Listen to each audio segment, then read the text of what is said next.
Vamos a seguir avanzando con el curso de instaladores 2205, dictado por la UTN. Bueno, mi nombre es Juan Aguirre. Vamos a continuar con lo que es el tema de normativas. Nosotros ya vimos algunos temas en cuanto a la parte normativa y estábamos en la parte de las normas IRAM.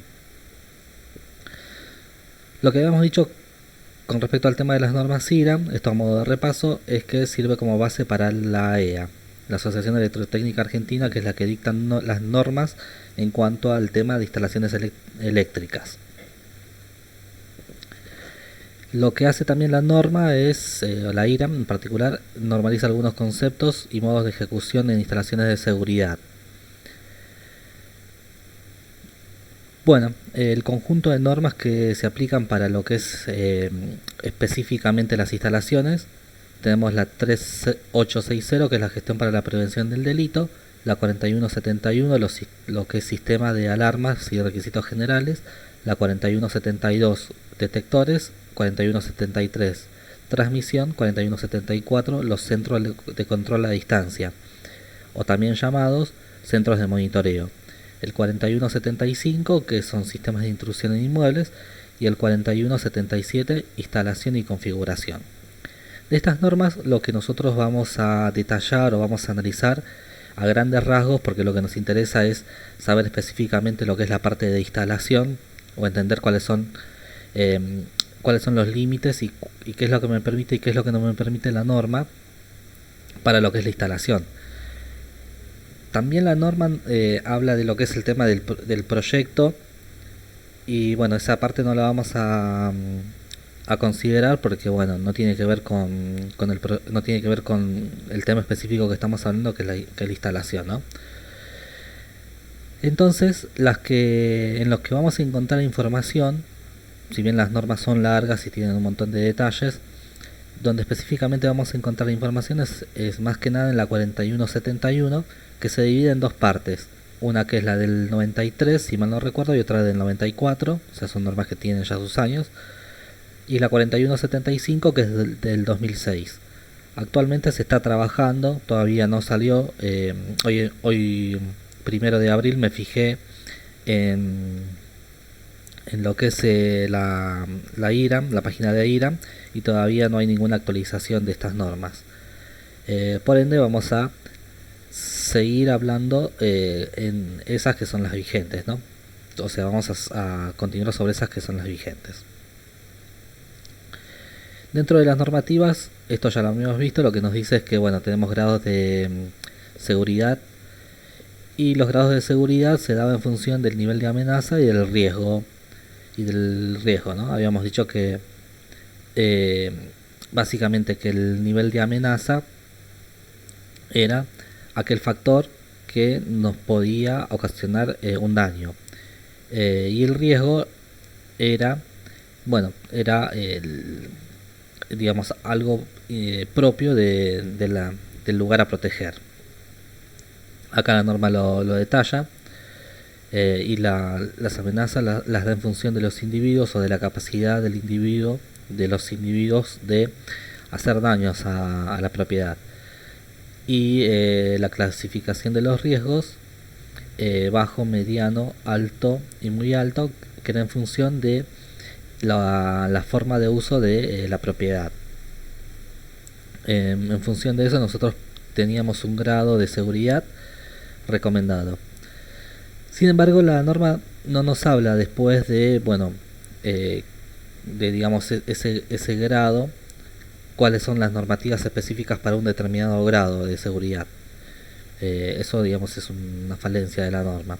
No lo habla.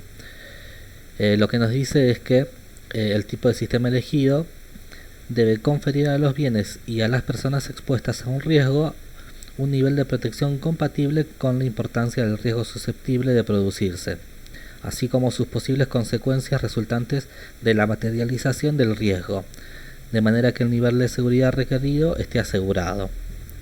Esto puede incidir en el tipo y en el número de dispositivos de alarma, en el modo de transmisión de la señal de alarma, en el dispositivo de autoprotección del sistema de alarma, así como en el sistema de recepción de las alarmas, etcétera, tal como se establece en la IRAN correspondiente.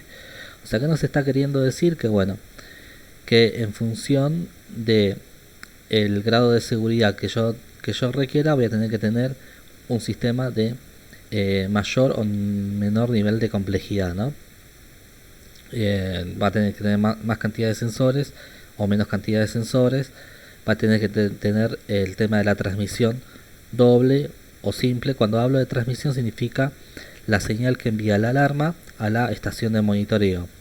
Esa puede ser, como habíamos dicho, a través de diferentes medios, eso ya lo vimos antes, hay diferentes medios de transmisión. Bueno, para un grado de seguridad alto, como puede ser 2 o 3, ya tendríamos que tener una transmisión doble, etcétera. Bueno, eso ya lo habíamos visto. Creo que habíamos llegado hasta acá, hasta lo que era el cableado. Con respecto al cableado, lo único que decía la normativa era que la selección y el material del conductor de conexión y su aislación serán tales que la tensión aplicada a cualquier dispositivo o equipo no sea menor a su tensión de funcionamiento mínima específica cuando se miden las condiciones de consumo máximo. ¿Qué quiere decir con esto? Bueno, esto lo que significa es que yo lo que me tengo que asegurar es que al detector llegue la tensión correcta, bueno, la tensión correcta, ¿no? La tensión que me especifica el sistema. Nosotros el otro día habíamos visto un detector de movimiento, o habíamos leído un poquito el manual de un detector de movimiento, uno de doble tecnología, creo que era el DCC LC104, bueno, un detector de doble tecnología en definitiva, que trabajaba entre 9 y 12 volt. Y tenía un consumo muy pequeño, el consumo era de 0,25 mA, si mal no recuerdo. Entonces, bueno, lo que nos dice la norma no nos dice ni qué cableado tenemos que usar, ni si tenemos que usar portero, telefónico, no, ni si tiene que estar, ni siquiera si tiene que estar apantallado o no. Más adelante vamos a ver que nos recomienda usar apantallado en determinadas circunstancias. El cable apantallado es aquel que tiene una malla metálica que lo aísla eléctricamente de ruidos eléctricos, o sea, lo aísla de ruidos eléctricos. Pero bueno, más allá de eso, lo que nos dice es que el cable, lo único que me tiene que asegurar es que la tensión llegue correctamente. Nosotros habíamos visto que bueno, los cables en función de las distancias tenían caídas de consumo, y bueno, acá es donde se aplica todo lo visto en la clase pasada, en la charla pasada. Bueno, avancemos entonces con respecto al tema de las uniones. Como ven, yo acá saqué varios extractos de la norma, no puse toda la norma, saqué varios extractos que son lo que a nosotros nos interesan y son lo que nosotros tenemos que respetar al momento de trabajar. Con respecto a las uniones del cableado de conexión serán eléctrica y mecánicamente efectivas y eléctricamente aisladas unas de otras, ¿no? Ahí lo que me está diciendo es que tienen que estar bien empalmados, o sea que las uniones tienen que ser tienen que tener buena conducción eléctrica y que además estén aislados, o sea, encintados con cinta aisladora o con algún otro medio. Las uniones entre conductores utilizarán un tablero de bornes recubiertos con un material aislante y si bien estarán alojados en el interior de una caja de conexión. O sea, que me está queriendo decir es que yo puedo usar para esto un tablero con bornes recubiertos. Un tablero con bornes recubiertos es una bornerita. Bueno, es una bornera con tornillos donde yo de un lado meto el cable, entonces de un lado meto el cable y del otro meto el otro cable y ajusto los tornillos y ahí queda sujeto, o sea, sin hacer empalme, sin nada, puedo usar la bornera. Lo que sí me dice es que tiene que estar dentro de una caja de conexión, ¿no? Tiene que estar bien alojados dentro de una caja de conexión. Bueno, sigamos avanzando. Otro dispositivo de conexión, por ejemplo fichas, conectores, empalmes, y acá me habla específicamente de empalmes, pueden utilizarse cuando corresponda siempre que las conexiones entre conductores siempre que las conexiones de conductores hacia esos dispositivos sean eléctrica y mecánicamente efectivas y eléctricamente aislados unos de otros. Es decir, que yo no puedo tener... A ver, ¿qué quiere decir la norma con esto? Es que yo no puedo tener una línea de empalmes o una caja de empalmes, una caja de pase con empalmes, en los cuales los cables eh, que estén empalmados, es decir, enroscados, y que no tengan una protección, una protección, digamos, aislante, no estén aislados unos de los otros. Bueno, básicamente es lo que me pide la norma, no me pide más allá de eso, o sea, hacer las cosas bien. Las conexiones flexibles serán tales que el cableado y la aislación no sufran fatiga o esfuerzos en la aplicación particular. Bueno, ¿a qué se refiere con esto? Esto, bueno, se refiere a cuando nosotros por diferentes circunstancias ponemos algún cable que siga, por ejemplo, vamos a poner un ejemplo así se entiende, ¿no? Un portón levadizo o un portón corredizo. Yo para poner un magnético en un portón levadizo o corredizo, algunas veces tengo que seguir el juego que hacen los brazos para poner los detectores o los imanes. Básicamente la parte, digamos, del imán, la parte que es cableada. Bueno, ese cable, si bien va a estar en movimiento porque va a seguir el brazo mecánico, bueno, es una conexión flexible, ¿no? En definitiva, porque tiene movimiento. Entonces tal cableado tiene que ser que de manera tal que no sufra fatiga.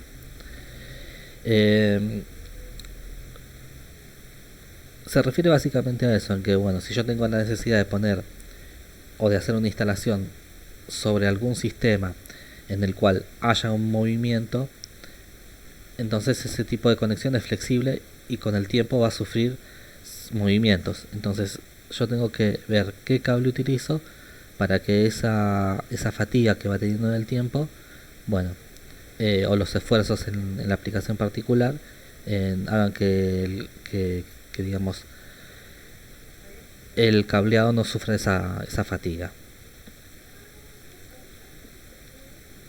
Con respecto a la protección, esto lo hablamos ya en clases, el tema de la protección, y lo que me dice es que todo cableado conviene que esté fijado adecuadamente por soportes y dispuesto o protegido de manera de evitar daños desde y hacia el medio ambiente en el cual se utiliza.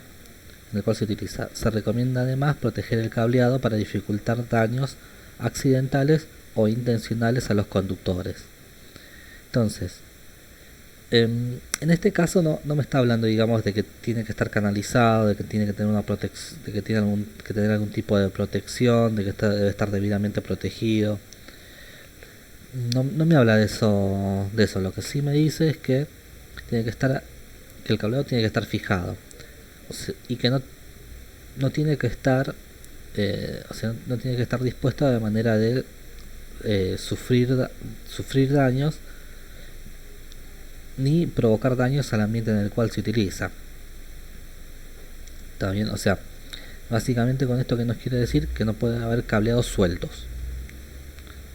Los cableados sueltos suelen traer dificultades a largo plazo, ¿no? Lo que sí también me dice es que lo que me recomienda es que se protejan los cables para dificultar los daños accidentales, o sea que se corte o intencionales a los conductores.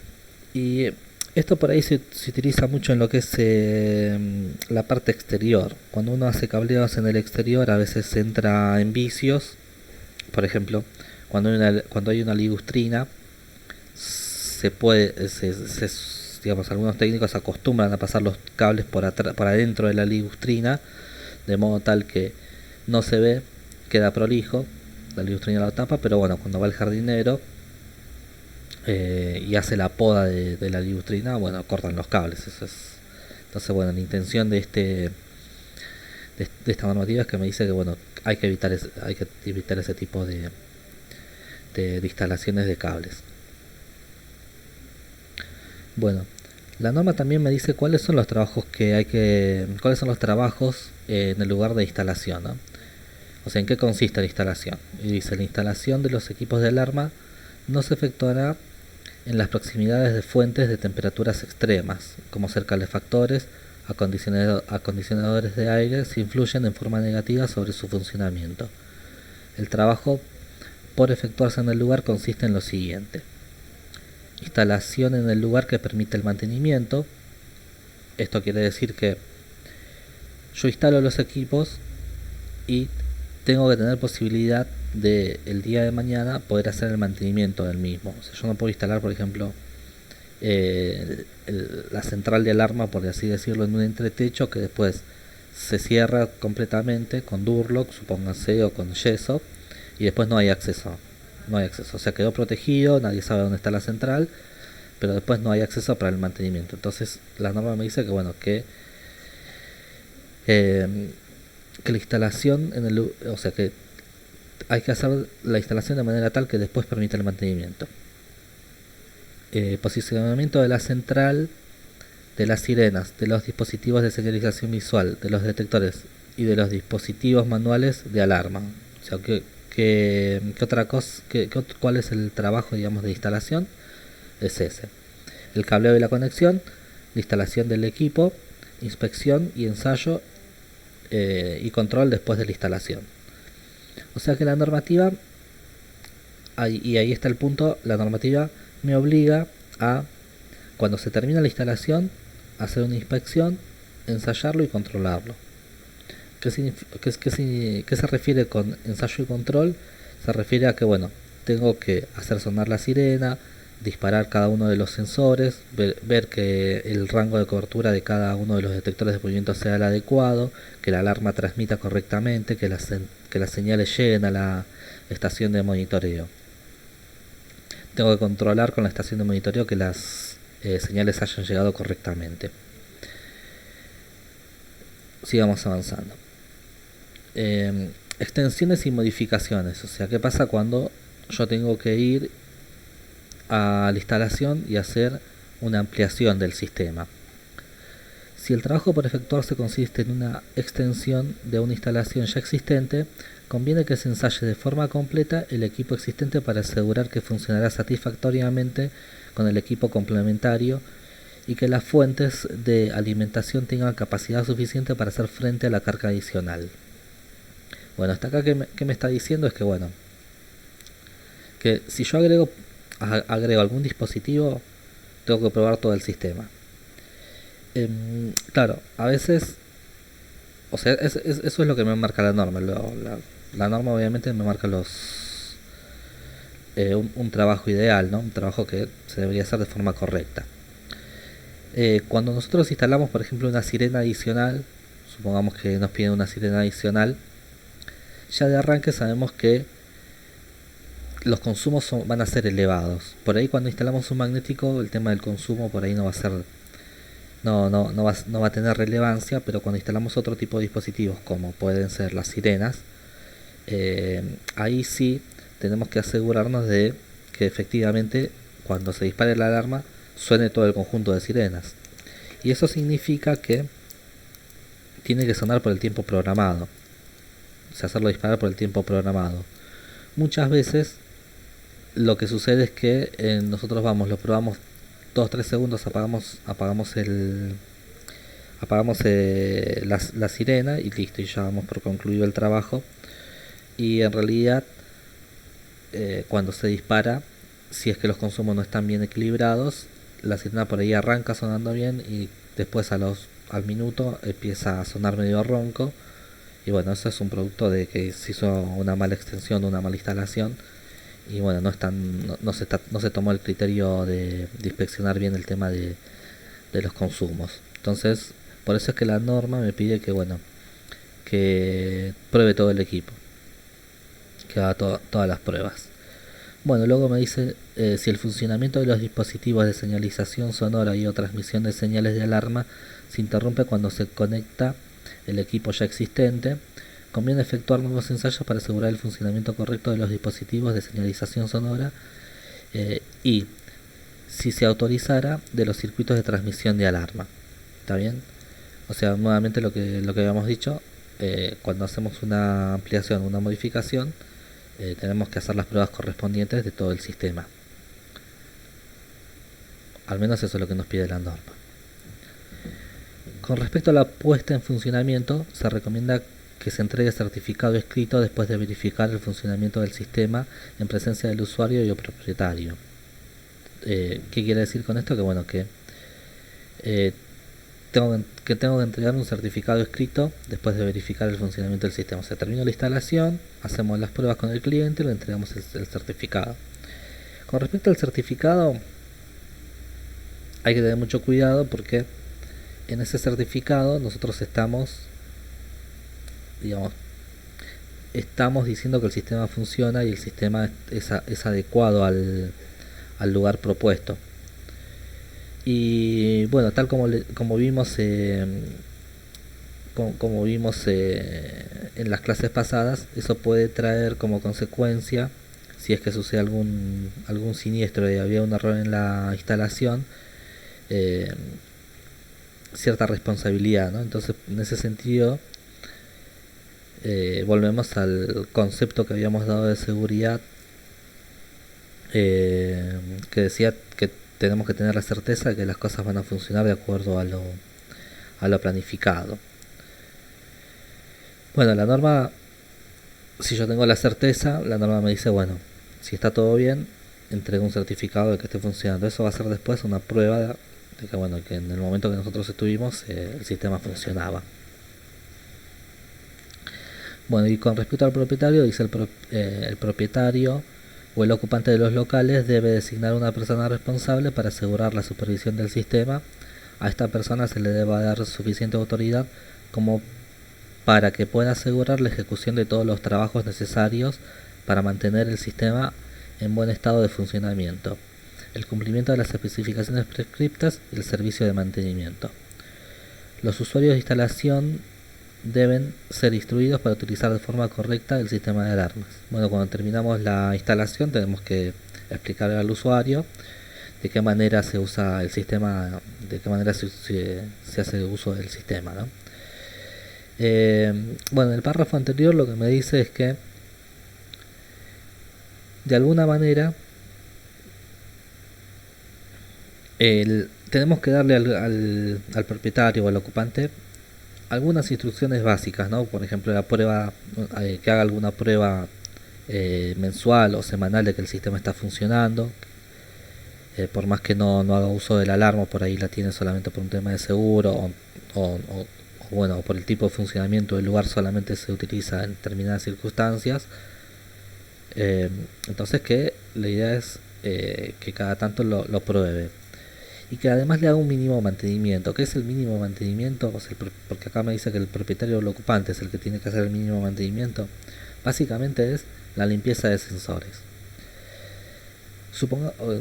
Y esto, bueno, por ahí en una casa particular no se da, pero a veces en lo que son galpones, empresas industriales o industrias, supermercados, bueno, en todos esos sistemas, en todos esos lugares se da que hay arañas y cucarachas. Entonces, bueno, la idea es que el cliente limpie los sensores cada tanto.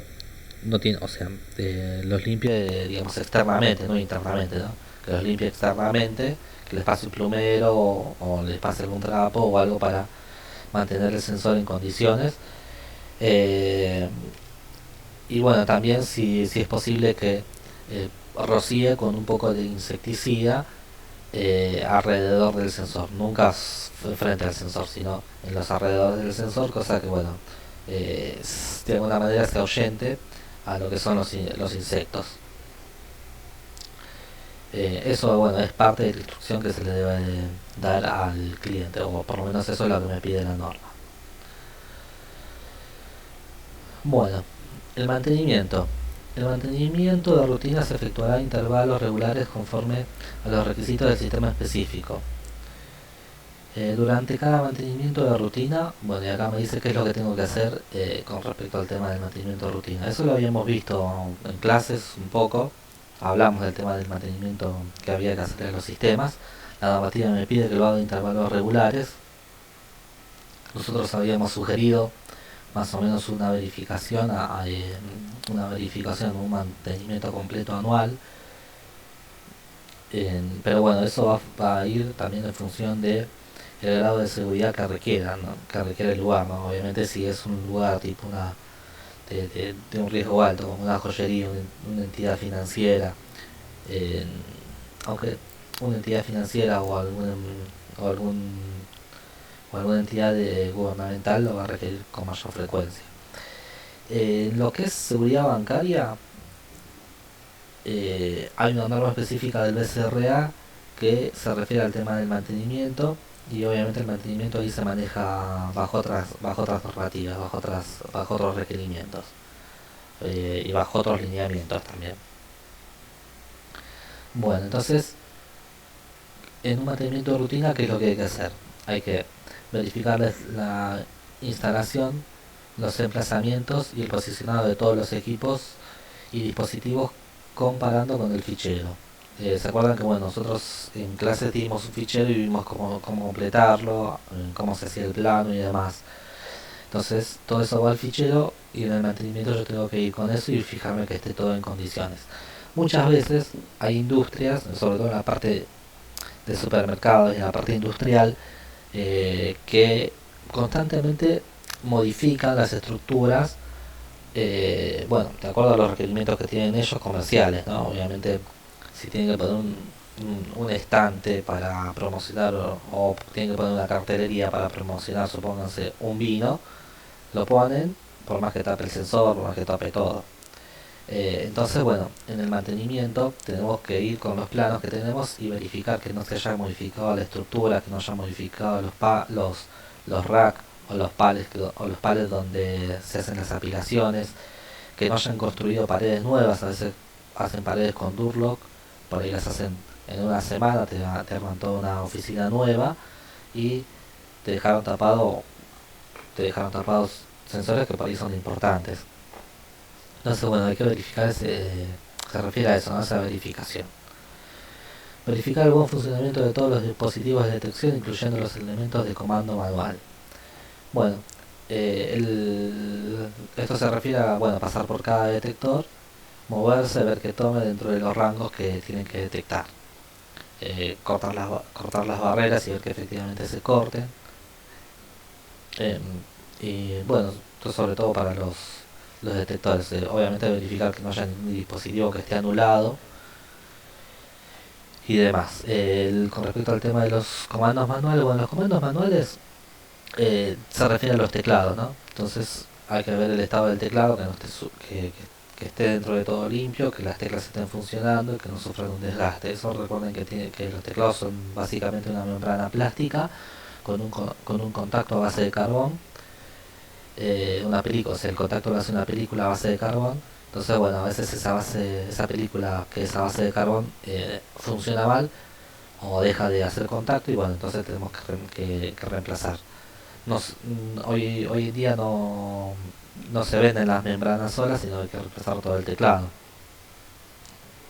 Bueno, si el teclado anda mal, obviamente hay que cambiarlo, ¿no? Inspeccionar todas las conexiones flexibles comparando con los requisitos apropiados, o sea, ver que nuevamente lo que hablábamos de las conexiones flexibles, que los cables esos no están resecos, no estén quebrados, no empiezan a tener problemas.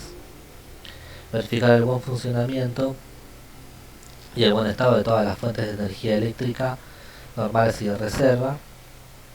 Bueno, nada, mediciones, son mediciones que hay que ir y hacerlas. Verificar la central de alarma y efectuar el mantenimiento según el procedimiento indicado por la compañía que provee la alarma. Ahí está incluido el tema del cambio de la batería, que habíamos dicho que conviene cambiarla cada determinado tiempo. Verificar el buen funcionamiento de todo el equipo de transmisión de alarmas en coordinación con el organismo oficial o la central de vigilancia concerniente. Bueno, acá habla del organismo oficial, porque en la que es seguridad bancaria, los sistemas transmiten directamente eh, bueno, en este caso es al centro de operaciones, al centro de operaciones de la Policía Federal. eh,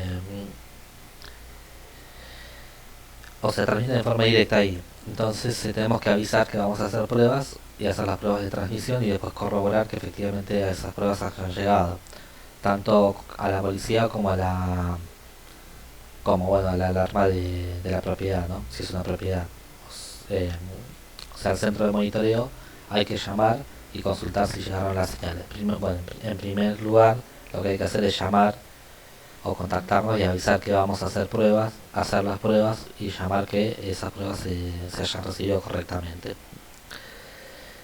Eh, Muchas veces hay equipos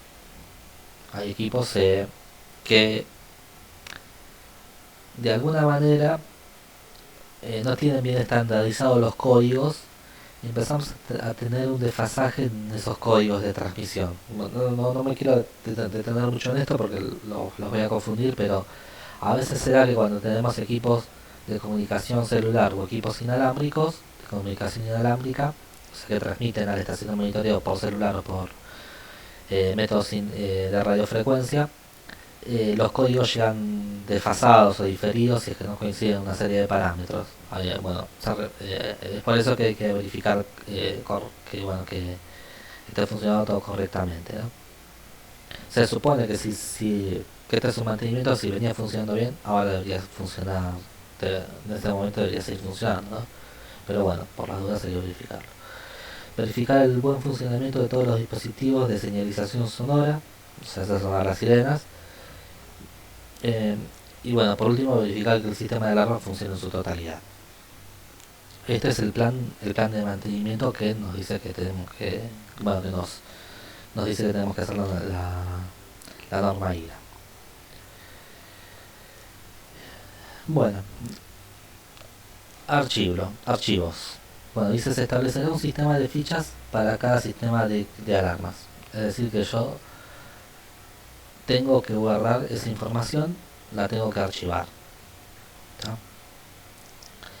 Eh, bueno, nosotros en clases dimos ya una ficha tipo. Habría que adaptar esa a cada compañía y a cada requerimiento. Y bueno, y sí, lo que tenemos que hacer es empezar a guardarlas, ficharlas y tener un archivo donde se guarden esos. Bueno, en la ficha de los equipos se recomienda registrar el nombre, dirección de usuario, el emplazamiento actual y el tipo de cada dispositivo de detección y cualquier otro equipo. Conviene que se utilice un código o un sistema de abreviaturas a los fines de mantenimiento asegurando la confidencialidad. ¿Está bien? Entonces, bueno, nuevamente nos dice que hagamos la ficha con todos los datos y nos dice que utilicemos una abreviatura para el tema de la confidencialidad. Historia. Para cada sistema de alarmas conviene que exista una ficha histórica indicando la fecha de cada visita, las fallas constatadas y las medidas tomadas para remediarlas. Se incluirá una ficha de todas las alarmas conjuntamente con los detalles de la sección tomada en tal ocasión y si fuera posible la causa de dichas alarmas. Es decir que bueno, cada vez que voy a hacer alguna reparación, algún servicio o lo que fuera, tengo que agarrar y anexar a la ficha del equipo una ficha histórica. La ficha de mantenimiento, dice conviene que haya una ficha separada de cada mantenimiento que incluya la fecha, las operaciones de verificación del capítulo 9, o sea lo que vimos anteriormente, que no se pudieron efectuar en aquella visita, así como registrar la acción tomada para completar dicha operación, la fecha de su terminación. Bueno, lo mismo, o sea, así como hacemos la ficha de los equipos, la ficha de los trabajos que se hacen y de los mantenimientos anuales o semestrales, ¿no? Los servicios que se hagan. El servicio de urgencia conviene registrar la fecha y hora de la recepción de cada llamada de urgencia conjuntamente con la fecha y hora de la terminación de la acción necesaria. Bueno, esto es lo mismo, ¿no? O sea, dentro de la ficha histórica conviene cada vez que nos llaman por alguna urgencia, bueno, marcar y ver a qué se debe su urgencia y la resolución de la misma. El registro de desconexiones temporales, esto es muy importante y esto, bueno, el registro de desconexiones temporales es muy importante y dice, para cada sistema de alarmas existirá una ficha que indique toda desconexión total o parcial del sistema de alarmas, así como también los dispositivos de detección y todo equipo que en uno u otro momento no se encuentre en servicio. Se indicará la razón, la fecha de desconexión. Para cada desconexión es conveniente requerir una autorización firmada del usuario o de sus representantes. Bueno, ¿qué me está diciendo acá? Básicamente que si, si me llaman y yo le digo al cliente, mira, no sé, el cliente, y se cortó algún cable, por alguna razón, o sea porque se haya cortado un cable, algún dispositivo esté fallando, o haya sucedido algo, o la alarma esté fallando y tengo que dejar parte del sistema sin funcionar, bueno, que tengo un registro de eso. Bueno, la persona, el día que llamó, la persona bueno, que intervino en ese tema, ¿no? O sea, sucede muchas veces que,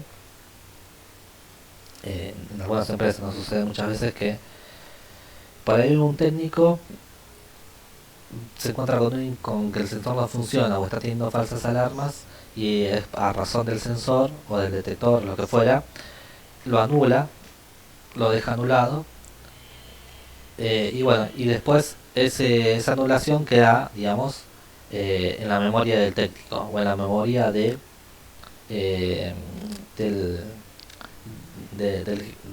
del gerente de área o lo que fuera.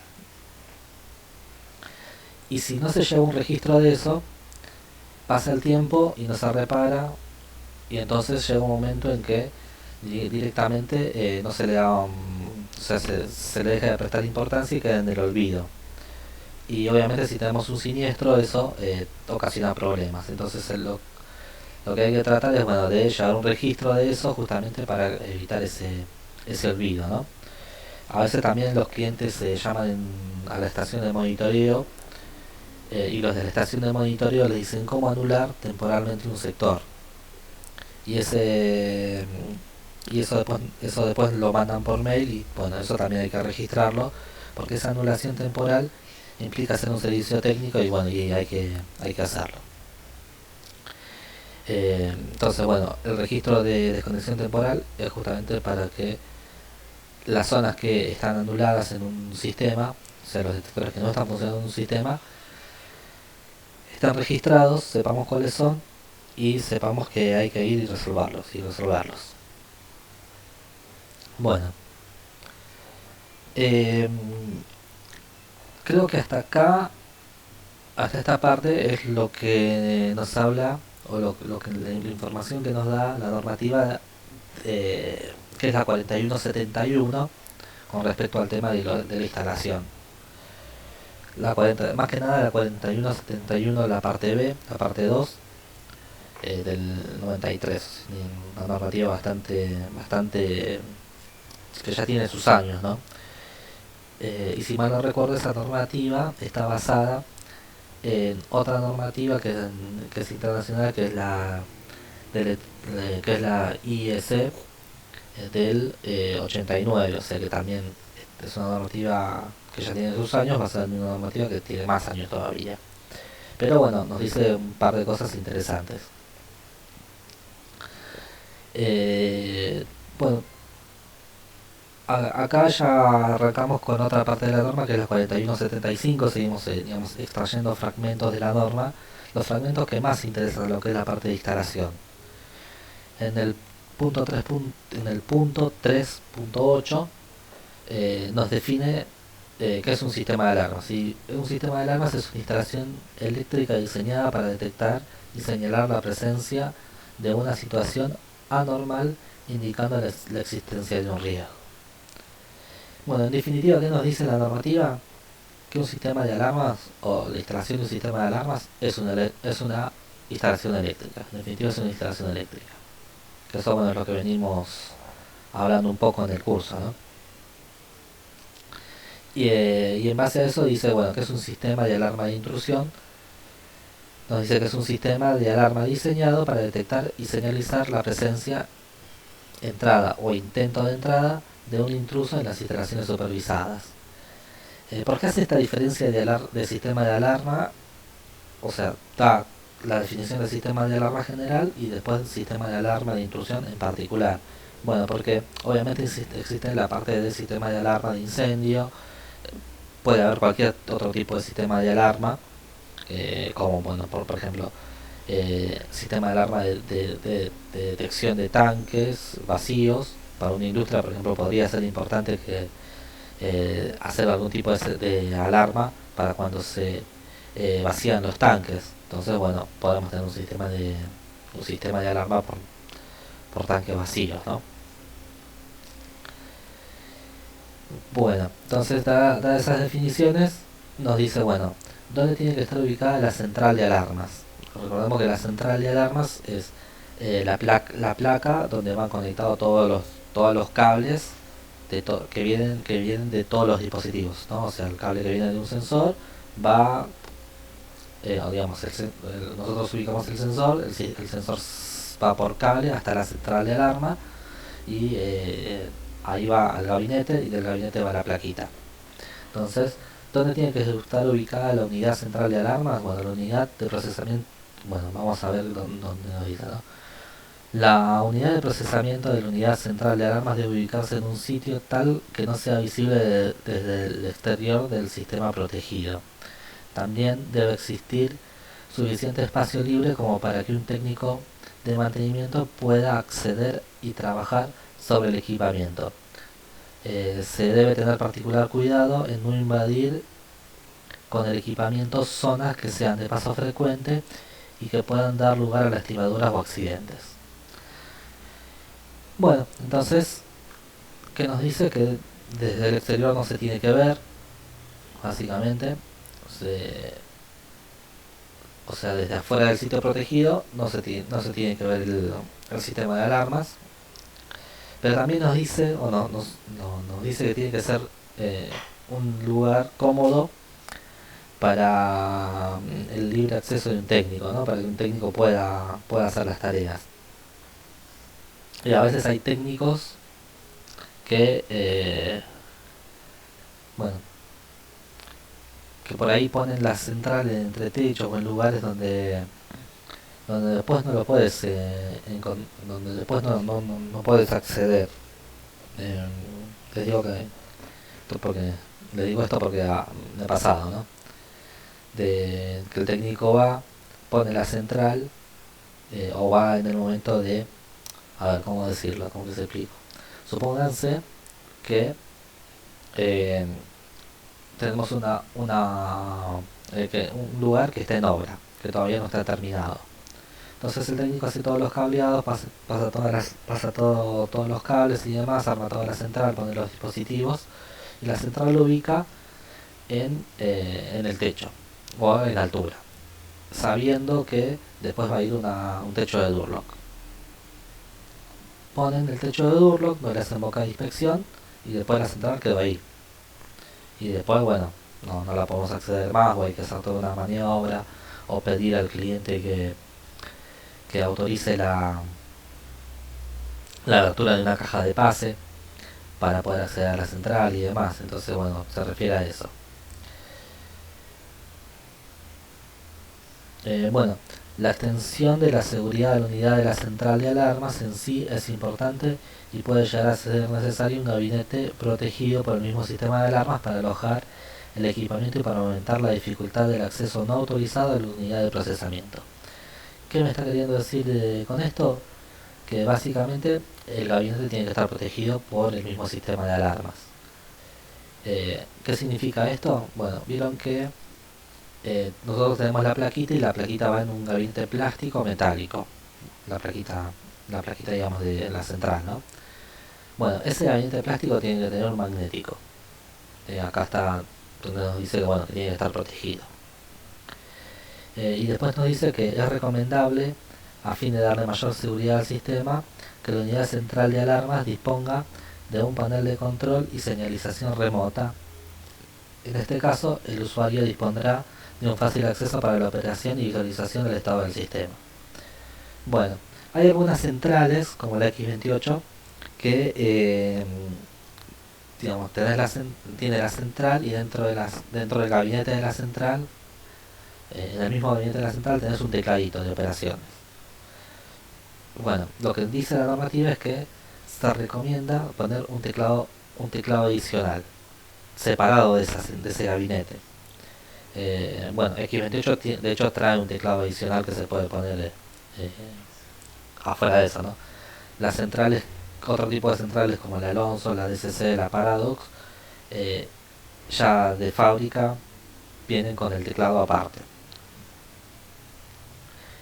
Bueno, después cuando se esté determinado la mejor ubicación para la unidad central de alarmas, se debe tener en consideración el o los caminos de acceso de entrada y salida. Bueno, seguimos avanzando en la norma. Queda poco ya, así que ahora en un ratito terminamos el video. Bueno, las condiciones generales del sistema. Dice, además el sistema será tal que cumpla las condiciones siguientes. A. Cualquier circuito o zona que provoque el accionamiento inicial de la alarma y o genere un reporte o transmisión debe poder ser identificado aun cuando el sistema sea desactivado. ¿Qué significa esto? Que el sistema que nosotros tenemos que instalar tiene que tener una memoria de alarmas. Así sí, bueno, cuando entra el cliente, o sea, cuando se produce un disparo, ¿no? Pónganse, suena la alarma, un día X en un momento X, suena la alarma, al día siguiente el cliente va, desactiva y tiene que poder ver cuál es la zona que se disparó. A eso se refiere el apartado A. El apartado B dice los pulsadores manuales, si son utilizados, tendrán algún dispositivo que permita la identificación inequívoca de su accionamiento. Bueno, los pulsadores manuales, que son los botones de asalto o los botones de pánico. Bueno, esos botones tienen que tener sí o sí una retención, acá según la norma, ¿no? Tienen que tener para una retención de modo tal que cuando se disparen el cliente vea que efectivamente se tocó el botón. Bueno, si es una falsa alarma, determinar que fue una falsa alarma por accionamiento del cliente, por accionamiento sin querer del cliente, ¿no? Y si es un evento real, bueno, queda ahí retenido y la intención es que no mande la restauración, o sea que avise que quedó retenido. Eh, Esos accionamientos, bueno, generalmente la normalización de esos detectores se hace con una llavecita. La llavecita tiene que estar en poder del cliente para que la pueda destrabar, y bueno, y a veces conviene que que los técnicos tengan una llave por si el cliente la pierde poder reponerla, ¿no? Eh, el punto C dice el sistema tendrá una cantidad racional de detectores por zona de detección en función del mantenimiento, localización, identificación de fallas, características físicas y eléctricas del equipo. Esta cantidad no debe ser superior a 10 detectores por zona si se utilizan detectores con capacidad de identificación individual. Si se incluyen en esta cantidad máxima detectores sin capacidad de identificación individual, se limitará a 5 el número máximo de detectores por zona. Bueno, esta parte parece un poquito compleja, pero nos da una idea de cuántos detectores podemos usar por zona, ¿no? A ver, en el primer caso, y nos da dos casos. Nos da el caso en el que supongamos y eso se llama zonas multiplexadas. Supongamos que en el caso de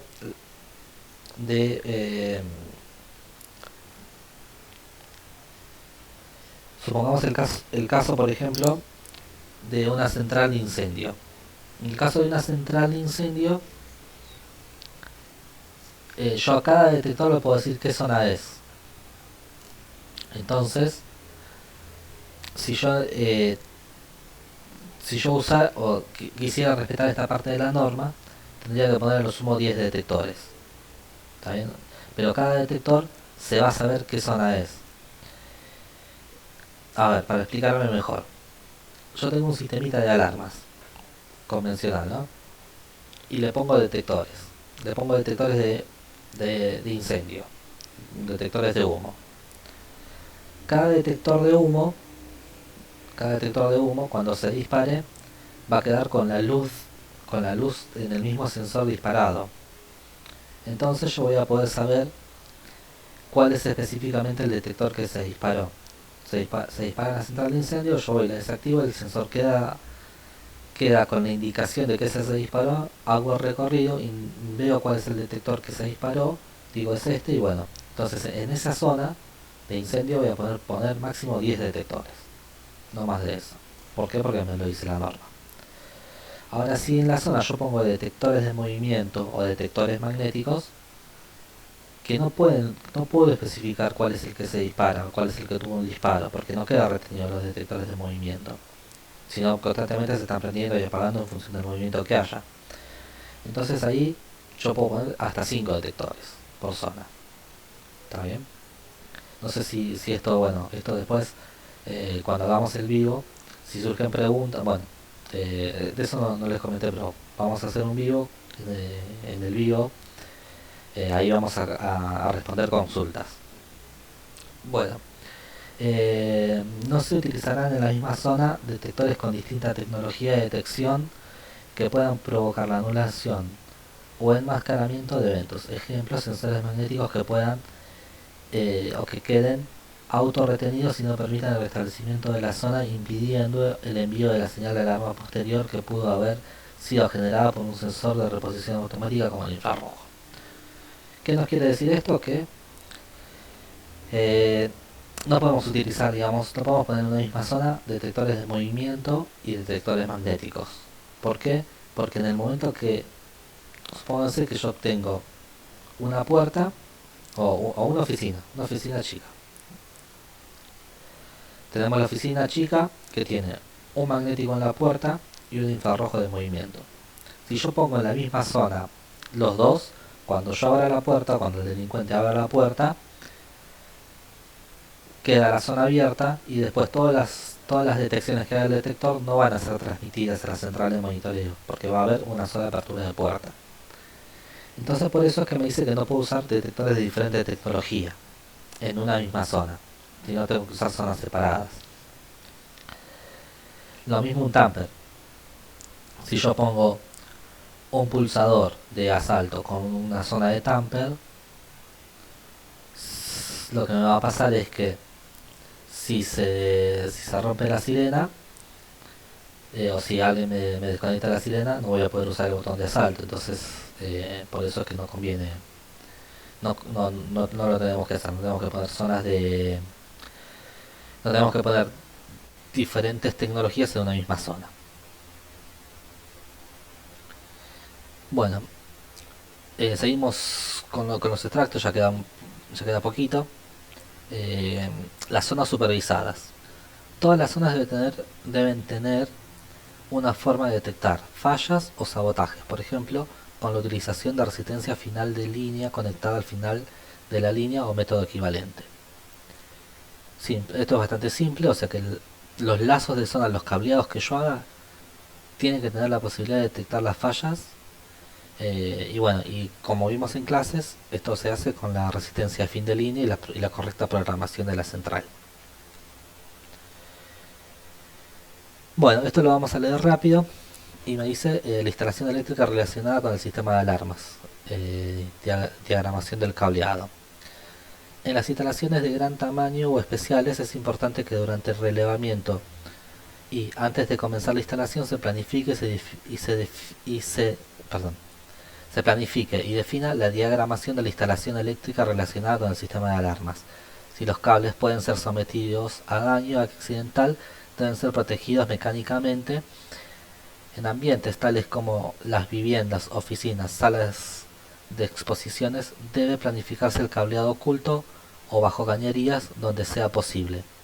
El cableado a la vista entre la unidad central de alarmas, los dispositivos de aviso audible, el panel de control y señalización y las fuentes de alimentación asociadas, si existieren, debe ser protegido mecánicamente a los efectos de proporcionarle mayor seguridad. Debe prestarse especial atención a la carga en los cables de alimentación y las caídas de tensiones en largos recorridos, a fin de asegurar que se mantengan en el sistema los valores adecuados de tensión y operación. Bueno, en resumen, nos habla de toda la instalación y nos da, creo que dos o tres pautas importantes. Y nos dice que los cables no pueden estar sometidos a daño accidental. Eh, Después nos dice que tienen que tener una protección mecánica, y que tengo que cuidar el tema de las tensiones de alimentación. Si bien eh, a ver si no me olvido nada.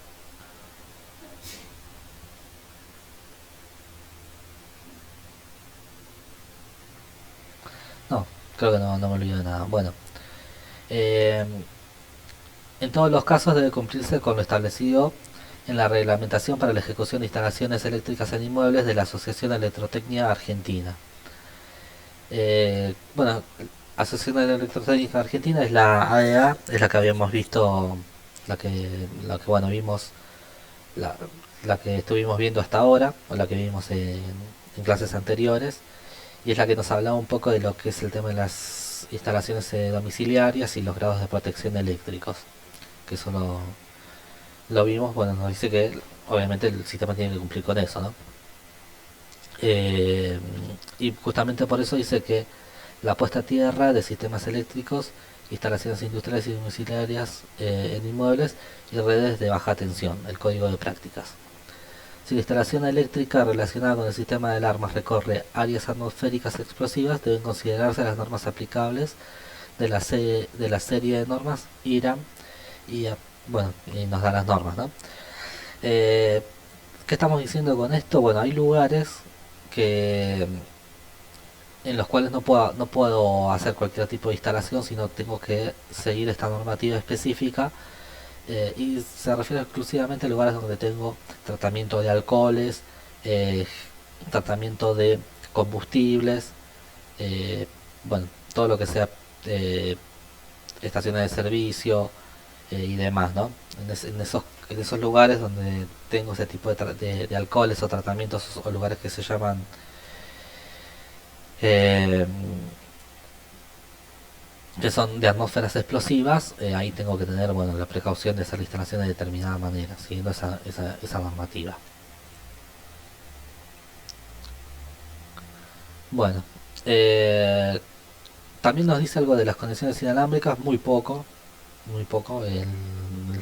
para lo que es el 2006, y nos dice, en los casos que se seleccionen interconexiones inalámbricas se debe prestar consideraciones cuidadosamente, no, una consideración cuidadosa a la influencia de las transmisiones intencionadas o no intencionadas, que usen la misma frecuencia y o medios de modulación de la señal de los sistemas de alarmas.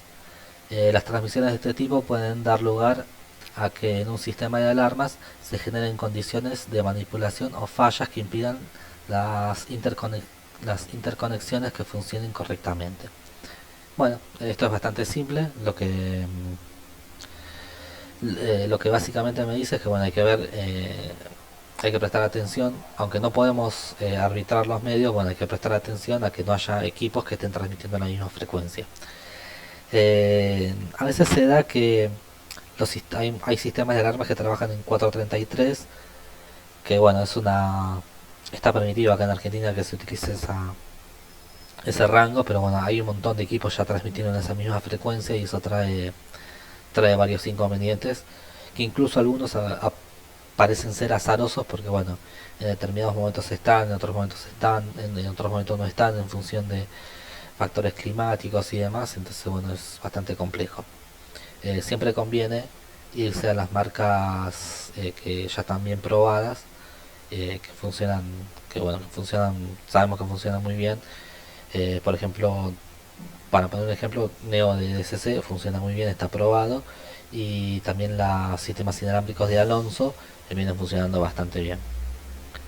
Así que bueno, seguimos, dice durante las instalaciones se deben completar los siguientes puntos importantes.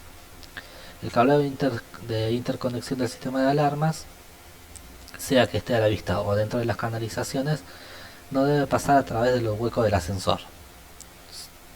En este sentido es bastante claro la norma, y bueno, no podemos hacer ninguna instalación por el hueco del ascensor. El cableado de interconexión no debe pasar por canalizaciones que contengan el cableado de alimentación principal de red, a menos que el cableado de interconexión esté adecuadamente blindado, puesto a tierra, o con separaciones metálicas puestas a tierra, o esté separado de alguna manera del cableado de alimentación principal de red, por ejemplo, en otra canalización, o esté aislado a nivel de tensión más alta presente en el cableado de alimentación principal de la red. Bueno, muy simple, o sea, no puedo tirar un cable, o sea, por ejemplo, ¿no? Si tengo un cable de alimentación principal, que es un centenar, que lleva la alimentación de toda la planta, bueno, no puedo poner un cable de la alarma cerca de ese cable, o al lado de ese cable, o en la misma bandeja. Tengo que arbitrar los medios para llevarlo por otro lado. Las instalaciones que presenten problemas ambientales pueden requerir precauciones especiales, por ejemplo, revestimientos, corazas, cuando se deba considerar la acción corrosiva de los ácidos. Hay instalaciones que, bueno, se tienen que hacer en lugares donde hay elementos ácidos o corrosivos, o lugares particulares, como pueden ser las plantas, como pueden ser plantas industriales donde se procesan alimentos, vinagres, alcoholes, que bueno, de por sí el ambiente es corrosivo, entonces ahí hay que ver de qué manera protegemos esos lugares. Después dice, el alma de los cables que están unidos en una caja de empalmes debe mantener la misma codificación de color. Bueno, ¿qué significa esto? Que si yo estoy haciendo un cableado, vengo haciendo un cableado, me quedé sin cable, o el cable no es suficiente, o la instalación requiere que en ese punto haya un empalme, porque bueno, a partir de ahí va a salir otro detector, otra trama y demás. Bueno, lo que me dice es que el cableado que sigue mantenga los códigos de colores, o sea, si vengo usando rojo para positivo y negro para negativo, mantenga ese mismo código de colores, no un empalme raro con colores raros. Bueno, es bastante simple ese concepto. Y bueno, y por último, se debe seguir lo establecido en la reglamentación para la ejecución de instalaciones eléctricas en inmuebles de la Asociación Electrotécnica Argentina, o reglamentaciones vigentes, que bueno, es lo que vimos, lo que venimos hablando en el párrafo anterior. Eh, bueno, seguimos con el tema de las interconexiones, ¿no? El cableado de interconexión debe estar adecuadamente sustentado. eh, Pueden considerarse como fijaciones adecuadas las siguientes, o sea, eh, cómo tengo que, digamos, pasar el cable, pegarlo o cubrirlo, ¿no? A través de conductos, cuando se utilizan conductos metálicos, deben fijarse en cada extremo protecciones o conectores adecuados cuando sea conveniente para evitar daños en el cable. O sea, cuando eh, utilizo, digamos, a ver, ¿a qué se refiere con conductos metálicos? Vamos a llamarlo bandejas pasacable. Las bandejas pasacable sí, las bandejas portacable o bandejas pasacables son unas bandejas de más o menos 15 o 30 centímetros, que bueno, por ahí se montan todos los cables precintados, y bueno, ahí entonces lo que me dice es que por lo menos tengo que fijarlas en cada extremo. En las canalizaciones de PVC o metal, cuando se utilicen canalizaciones de PVC o metal para transportar el cable, la canalización debe terminar tan cerca como sea posible de la unidad que se está conectando. O sea que tengo que tratar de pasar, si lo hago por cañería, si la instalación va a ser por cañería, lo que tengo que hacer es que el caño llegue hasta lo más cercano posible al detector, o al teclado, o a la central. Básicamente me dice eso. Bueno, me permite hacer el cableado con grampas aisladas. Me permite usar para lo que son los cableados, los clips y sujetadores de cables. Me permite usar lo que son las catenarias aéreas cuando se utilice, bueno, y me dice cuando se utilice este método, la catenaria debe estar sujeta a las condiciones seguras al edificio. ¿Qué son catenarias aéreas? Bueno, las catenarias aéreas eh, son a ver, cadenas o cable tensor. Eh, las, bueno, y sobre eso tengo que fijar el cable, sobre eso puedo fijar el cable. O sea, me deja usarlos, ¿no? Y bueno, y después me dice que puedo usar adhesivos. El uso de adhesivos adecuados se permite cuando se fijan en superficies tales como vidrio o mármol. ¿Está bien? O sea, no es que puedo pasar por pared, el tema del... No, puedo, no es que puedo usar adhesivos en pared, sino lo hice específicamente en vidrio o mármol, o en ese tipo de superficies. Se debe tener cuidado cuando se fijan los cables sobre madera para evitar daños. Cuando se utilice una pistola engrampadora se debe tener cuidado para asegurar que la aislación del cable no sea dañada por la grampa. Las uniones o conexiones entre cables retorcidos deben estar soldados para evitar que se oxiden con el aire, creando uniones de alta resistencia y potenciales a falsas alarmas. Acá me dice, ¿no? Como que las conexiones entre cables, cuando yo hago un empalme, lo que tengo que hacer es soldarlo por el tema de que no se oxiden con el aire. La norma me pide eso. Yo sé que es bastante complicado llevarlo adelante porque, bueno, requiere bastante tiempo de instalación. Lleva su tiempo soldar cada empalme, pero bueno, la norma lo pide.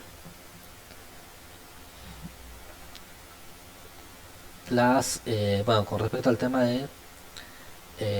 y esto es lo último, el tema de alarmas audibles externas. Bueno, cuando sea aplicable, el dispositivo de advertencia audible externo se ubicará preferentemente en un lugar fuera del alcance normal y en una posición que implique riesgos mínimos de daños accidentales o intencionales a los dispositivos o las conexiones. Es decir, que lo tengo que poner en un lugar que sea, eh, o sea, que no esté en riesgo, pero que no sea de fácil acceso. Con razonable acceso para el mantenimiento y de manera de proporcionar una respuesta eficaz. El cable de conexión de las alarmas auditivas debe estar protegido para asegurar que no se produzcan daños mecánicos o accidentales o intencionales. Se debe fijar firmemente una alarma audible externa a la estructura del edificio y los métodos aceptables típicos para ello son los siguientes. Bueno, en el caso típico, o sea, acá me quiere decir cómo lo tengo que fijar, ¿no? Y me dice que cuando tengo una pared de ladrillos, tengo que poner un mínimo de 3 tornillos de acero del 10 que penetren en el ladrillo, no en el mortero. La mezcla de cemento revoque al menos 40 milímetros y atornillados en huecos adecuados. A ver, 3 tornillos del 10. eh, yo sé que acá, que acá digamos, 3 tornillos del 10 es bastante, ¿no? Son tornillos bastante grandes. ¿Pero por qué? ¿Por qué me pide eso? Eh, Porque bueno, después lo dice, pero me pide eso. Dice para recubrimientos delgados y metal o revestimientos de madera, tornillos que penetren el material con una placa posterior. O sea que tengo que si yo tengo si yo tengo, pónganse una pared de madera, pongo ahí la sirena exterior, del otro lado de la madera tengo que poner una chapa para que haga el agarre. Entonces lo que me dice es que el alojamiento debe ofrecer mayor resistencia al uso de cuerdas, cadenas, ganchos o cables, etcétera, adosados con el fin de retirarlo de sus cimientos. Ninguna interferencia eléctrica generada por un dispositivo de advertencia audible debe afectar a otras partes del sistema ni contravenir los reglamentos respecto de radio de interferencia. Bueno, a ver, ¿qué me quiere decir esto? Que la instalación de la sirena tiene que ser tal que, la instalación y la fabricación de la sirena tiene que ser tal que yo no lo pueda, o que alguien no pueda, digamos, desde afuera, como la sirena está en el exterior, no pueda ir con un cable o con una cadena, enlazarlo y desprenderlo. Por eso es que ahí se justifica el tema de los tornillos del 10, ¿no? O sea, que sea bastante resistente al, a ese tipo de sabotaje. Hoy en día las sirenas tienen un diseño tal que no permiten eso. O sea, las sirenas antiguas o las sirenas de antes eran unas cajas cuadradas metálicas que, bueno, se podía dar este caso. Las sirenas de hoy en día tienen un diseño diferente, bastante, digamos, bastante, digamos, desde el punto de vista estético son son muy buenos, pero además ese diseño que tienen impide que se pueda enlazar y tirar. Por eso es que, bueno, eh, el espíritu de la norma lo que nos dice es que, bueno, que la instalación sea tal que no se pueda desprender desde el exterior. Ese es básicamente el espíritu de la norma, y no por ahí el tema de los tornillos de los 10, de tornillos de 10. Bueno, la selección y ubicación, todos los cableados de interconexiones en palmes, bueno, vamos de nuevo, todos los cableados de interconexión en palmes e interconexiones flexibles deben cumplir con los requisitos de la reglamentación para la ejecución de instalaciones eléctricas en inmuebles de la Asociación Electrotécnica Argentina. Bueno, lo que venimos hablando, se debe tener cuidado en asegurar que todos los conductores estén dimensionados para la corriente y tensión requeridas y que tengan una resistencia suficientemente baja para asegurar que la caída de tensión no resulte en una tensión inferior a la especificada por el fabricante de cada dispositivo. Lo que venimos hablando es asegurar que por más lejos que yo lleve un sensor, tiene que llegarle bien la tensión. Se debe tener cuidado que los cables se instalen tan lejos como sea posible de influencia de otros cables, especialmente cuando estos estén a altas tensiones o conduzcan altas corrientes. Si es probable cualquier interferencia eléctrica, incluida la de radio, es conveniente que los cables estén protegidos mediante blindajes o pantallas, o que se tomen otras medidas para reducir los efectos de dicha interferencia. O sea que lo tengo que cuidar de las interferencias eléctricas. Bueno, lo último, es conveniente que el cableado de interconexión esté dispuesto de manera que no pueda ser alcanzado o manipulado por ninguna persona fuera del área protegida sin la operación de un detector y la subsiguiente generación de una condición de alarma. Y esto es importante porque lo que nos dice acá es que el sistema tiene que estar autoprotegido. Es decir, que si yo en una oficina pongo un detector de movimiento, el detector de movimiento tiene que estar puesto de manera tal de que nadie desde el exterior me pueda manipular los cables. Eh, y con esto hay que tener mucho cuidado porque hay mucho cableado que se hace por entretecho, y quizás y quizás hay que tener cuidado con eso porque desde los entretechos se pueden llegar a manipular cables y demás, y, bueno, hacer sabotajes de sistemas. Entonces con eso hay que tener cuidado. Es conveniente que los cables se instalen de manera que exista un mínimo riesgo perdón, vamos de nuevo. Es conveniente que los cables se instalen de manera que exista un mínimo riesgo en un daño físico, de un daño físico. Cuando un cable esté instalado bajo recubrimientos de pisos, alfombra, piso flexible, etcétera, es conveniente que esté paralelo y adyacente a las paredes y no atraviese habitaciones ni aberturas, a menos que se utilice correctamente una franja umbral de la alfombra para proteger el cable.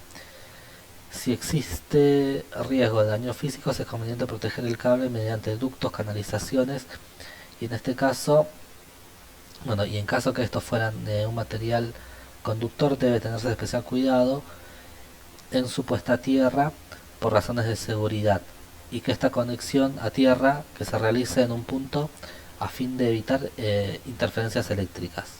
En determinadas circunstancias puede ser necesario usar material no conductor o aislar los ductos de las canalizaciones o los conductos de las partes circundantes del edificio.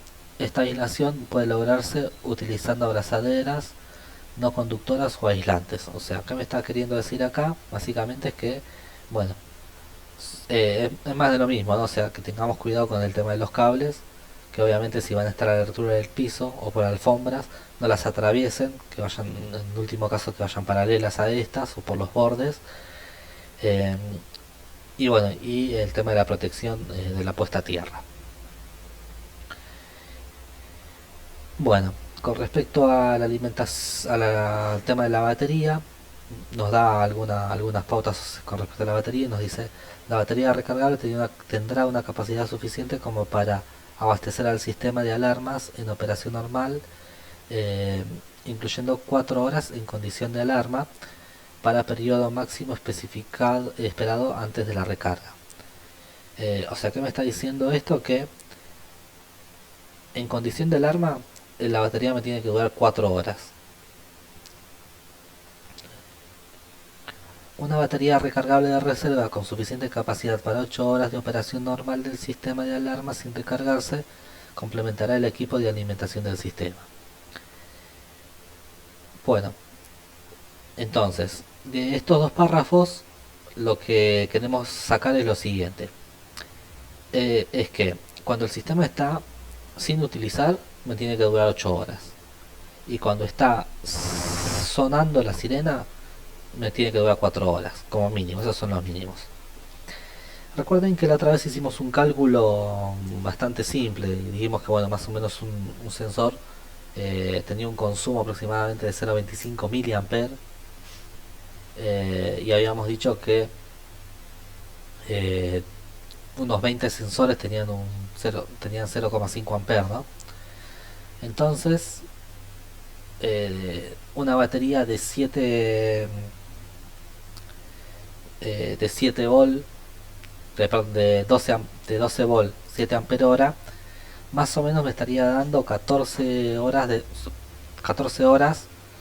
eh, de funcionamiento. Pero ojo, esto solo para los sensores. Para la central va a ser un poquito más, para el teclado un poquito más, pero en definitiva una batería de 12 volts 7 ampere hora me es suficiente para un sistema de alarmas. Yo tengo que hacer los cálculos, o sea, uno tiene que hacer los cálculos en función de los sensores que tenga para determinar si, bueno, si tiene que poner una batería más o si tiene que arbitrar otros medios para, bueno, el tema de las duraciones, ¿no?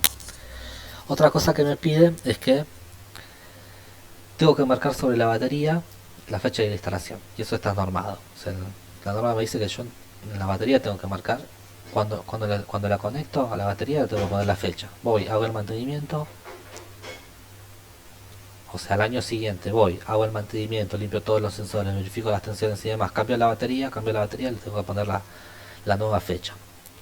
Así que bueno, eso está normado. Bueno, hasta acá, espero no haberlos aburrido. Se hizo bastante largo, ya está el tema bueno, más o menos toda la norma. Eh, Después queda hacer vamos a hacer una charla en vivo para después ver el tema de las dudas que surjan de acá. Así que bueno, por ahora dejamos acá. Eh, Después hacemos el vivo y más adelante les voy a mandar un cuestionario para completar. Así, bueno, tengo una devolución de ustedes a ver si se entendió o no los conceptos básicos. Gracias.